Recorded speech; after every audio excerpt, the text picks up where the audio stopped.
Hier, j'en ai fait 400.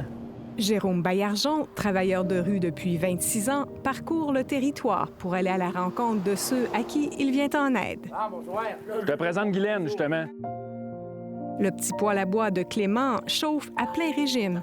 Aujourd'hui, Jérôme a des documents à lui faire signer. Les deux hommes sont en relation depuis 17 ans. Jérôme, pour moi, c'est un gros morceau. Il m'a aidé. De tous les sages, tu sais, des fois, je filais pas, des fois, j'aurais voulu tout lâcher. Il a toujours été là. Je restais dans le bois plus loin encore, dans une vieille roulotte, à pincer. Hein, Jérôme? Ouais. Il m'avait emmené des beaux souliers neufs. Moi, c'est vrai. Lui, il m'emmenait de la bouffe de temps en temps. Je l'arrachais un peu, c'est sûr. C'est comme le plier, bon, moi. Salut, Clément. Ah, salut. Merci. Et des gens à aider, il y en a aux quatre coins du territoire.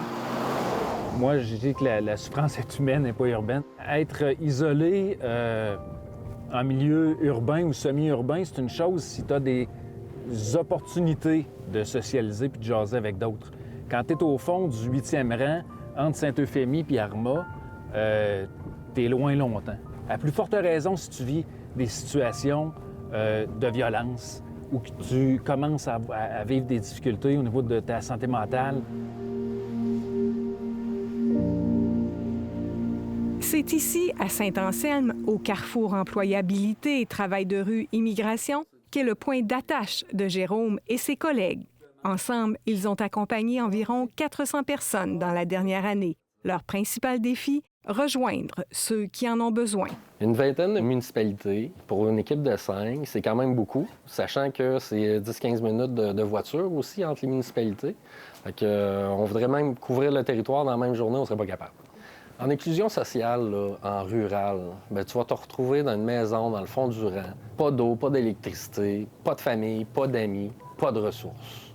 Alors là, pour le travailleur de rue, s'il veut te rejoindre, puis il veut te donner un coup de main, il veut t'accompagner, bien, c'est difficile parce qu'il ne peut pas te croiser sur le trottoir. Il faut parfois les accompagner vers des ressources spécialisées, la plupart en milieu urbain. On est en milieu rural, fait qu'il y a moins de services, puis on n'aura pas une halte chaleur dans un village de 1000 personnes. Par contre, il y en a des gens qui vont vivre l'errance, puis qui n'ont pas de place, mais qui vont faire de l'échange de bons procédés. Mais tu sais, on est dans l'échange avec soit des substances, soit des faveurs, des échanges sexuels, des échanges de, tu sais, pour avoir un toit sur la tête. Ça fait que ça, oui, on en a. Fait que c'est une réalité qui est différente. Le même travail qu'en milieu urbain, mais avec moins de moyens. Toutefois, depuis 3 ans, le Carrefour dispose de 4 logements transitoires pour aider les gens à s'en sortir. Non, ça ne dérougit pas. Ça en prendrait quasiment un dans chaque village. Puis ici, c'est du 6 mois à peu près, là, la moyenne. Ça peut être une perte d'emploi, une perte de salaire, ça peut être une séparation. Des gens qui sont déjà dans la rue, qui là, ils ont un petit soubresaut, puis ils disent « Oh, je suis tanné, je veux m'en sortir ». Fait qu'ils sont déjà accompagnés par des travailleurs de rue qui travaillent au Carrefour.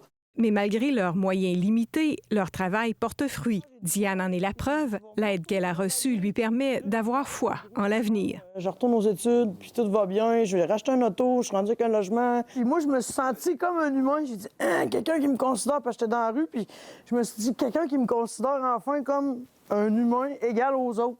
Parce que quand on est des itinérants ou qu'on vit des choses difficiles, souvent, c'est ça qui manque. On se sent pas humain. On se sent rejeté par la société. Je vous lève mon chapeau. Des artisans de l'espoir.